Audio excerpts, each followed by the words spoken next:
Evening ಸ್ನ್ಯಾಕಿಗೆ ಇಲ್ಲಿ beetroot cutlet ಮಾಡ್ಕೊಳ್ಬೇಕು ಅಂತ ಹೇಳ್ಕೊಂಡು ರೆಡಿ ಮಾಡ್ಕೊಳ್ತಾ ಇದ್ದೀನಿ.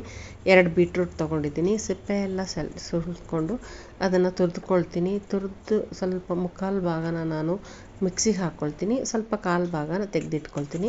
ಇವಾಗ ಇದನ್ನು ಸಣ್ಣಗೆ ತುರಿದ್ಕೊಳ್ತೀನಿ. ಇದು ಮಿಕ್ಸಿಯಲ್ಲಿ ಮಿಕ್ಸ್ ಮಾಡೋಕ್ಕೆ ಚೆನ್ನಾಗಿ ಈಸಿ ಆಗುತ್ತೆ.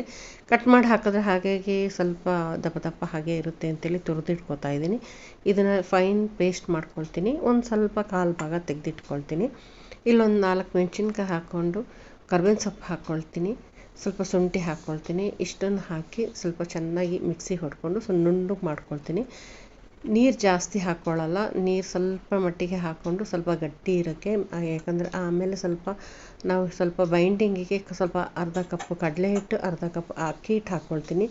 ಆದ್ರೂ ಇದಕ್ಕೆ ಸಾಕಾಗೋದಿಲ್ಲ. ಇಲ್ಲೊಂದು ಈರುಳ್ಳಿ ಹಾಕ್ಕೊಳ್ತೀನಿ, ಕೊತ್ತಂಬರಿ ಸೊಪ್ಪು ಹಾಕ್ಕೊಳ್ತೀನಿ, ಸ್ವಲ್ಪ ಓವಿನ ಕಾಳು ಹಾಕ್ಕೊಂಡು ಸ್ವಲ್ಪ ಚೆನ್ನಾಗಿ ಕಲಿಸ್ಕೊಳ್ತೀನಿ. ಉಪ್ಪು ಹಾಕ್ಕೊಳ್ತೀನಿ.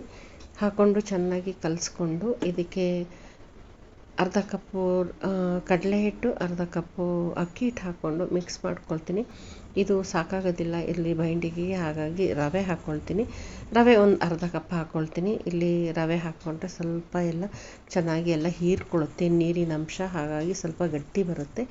ಇಲ್ಲಿ ಇದನ್ನು ನಾನು ಉಂಡೆ ಥರ ಮಾಡಿಕೊಂಡು ಕಟ್ಲೆಟ್ ಮಾಡ್ಕೊಳ್ತೀನಿ. ಇಲ್ಲಿ ಶಾಲೋ ಫ್ರೈ ಮಾಡ್ಕೊಳ್ತೀನಿ. ಇಲ್ಲಿ ಮೇಲ್ಗಡೆ ಸ್ವಲ್ಪ ರವೆಯಲ್ಲಿ ನಾನು ಕೋಟಿಂಗ್ ಕೊಡ್ತೀನಿ. ರವೆಯಲ್ಲಿ ಕೋಟಿಂಗ್ ಕೊಟ್ಟರೆ ಸ್ವಲ್ಪ ಚೆನ್ನಾಗಿರುತ್ತೆ, ಕ್ರಿಸ್ಪಿಯಾಗಿ ಬರುತ್ತೆ. ಇಲ್ಲಿ ನಾನು ಶಾಲೋ ಫ್ರೈ ಮಾಡ್ಕೊಳ್ತೀನಿ. ಬೀಟ್ರೂಟು ಹೆಲ್ದಿ ಅಲ್ವಾ, ಇದನ್ನು ನಾವು ಯಾವ ರೀತಿ ಬೇಕಾದರೂ ನಾವು ಇದನ್ನು ತೊಗೊಳ್ಬೋದು. ಹಸಿನೂ ತೊಗೋಬೋದು, ಹಾಫ್ ಬಾಯ್ಲು ತೊಗೋಬೋದು. ಇಲ್ಲಿ ನಾನು ಕಟ್ಲೆಟ್ ಮಾಡ್ಕೊಳ್ತಾ ಇದ್ದೀನಿ. ಸ್ವಲ್ಪ ಸ್ನ್ಯಾಕ್ಸ್ ಡಿಫ್ರೆಂಟಾಗಿ ಮಾಡ್ಕೊಳ್ತಾ ಇದ್ದೀನಿ. ಇಲ್ಲಿ ಶಾಲೋ ಫ್ರೈ ಮಾಡ್ಕೊಳ್ತೀವಿ, ಬೇಗ ಬಾಯ್ಲ್ ಆಗುತ್ತೆ. ಇಲ್ಲಿ ಬೀಟ್ರೂಟು ನಾವು ಯಾವ ರೀತಿ ಆದರೂ ತೊಗೊಳ್ಬೋದಲ್ಲ, ಹಾಫ್ ಬಾಯ್ಲ್ ಆಗೋರು ತೊಗೋಬೋದು.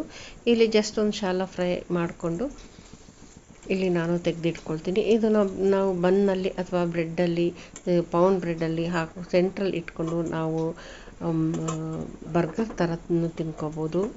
ಬ್ರೆಡ್ಡಲ್ಲಿ ಸ್ನ್ಯಾಕ್ ಥರನೂ ನಾವು ತಿನ್ಕೋಬೋದು. ಇದನ್ನು ಹಾಗೇ ತಿನ್ಕೋಬೋದು, ತುಂಬಾ ಟೇಸ್ಟ್ ಇರುತ್ತೆ. ಇದು ನಾವು ಸ್ವಲ್ಪ ಟೊಮೆಟೊ ಕೆಚಪ್ಪು ಇಲ್ಲಾಂದರೆ ಮಯೋನೀಸಲ್ಲಿ ನಾವು ತೊಗೊಂಡ್ರೆ ಇನ್ನೂ ಟೇಸ್ಟಾಗಿರುತ್ತೆ. ನೋಡಿ, ದಪ್ಪವಾಗಿ ತುಂಬ ಚೆನ್ನಾಗಿ ಬಂದಿದೆ, ತುಂಬಾ ಟೇಸ್ಟಾಗಿ ಬಂದಿದೆ. ಇದನ್ನು ನಾವು ಯಾವಾಗಾದರೂ ಒಂದ್ಸಲಿ ಈ ರೀತಿ ಈವ್ನಿಂಗ್ ಸ್ನ್ಯಾಕಲ್ಲಿ ಮಾಡಿಕೊಡ್ಬೋದು. ಇಲ್ಲಾಂದರೆ ನಾವು ಬೇರೆ ಸಾಂಬಾರು ಮಾಡಿದಾಗಲೂ ಇದನ್ನು ಮಧ್ಯಾಹ್ನ ಊಟಕ್ಕೆ ನೆಂಚ್ಕೊಳ್ಳೋಕ್ಕಾದರೂ ನಾವು ಮಾಡ್ಕೋಬೋದು. ಹೇಗಿದೆ ಅಂತ ಕಮೆಂಟ್ ಮಾಡಿ ಹೇಳಿ. Thanks for watching.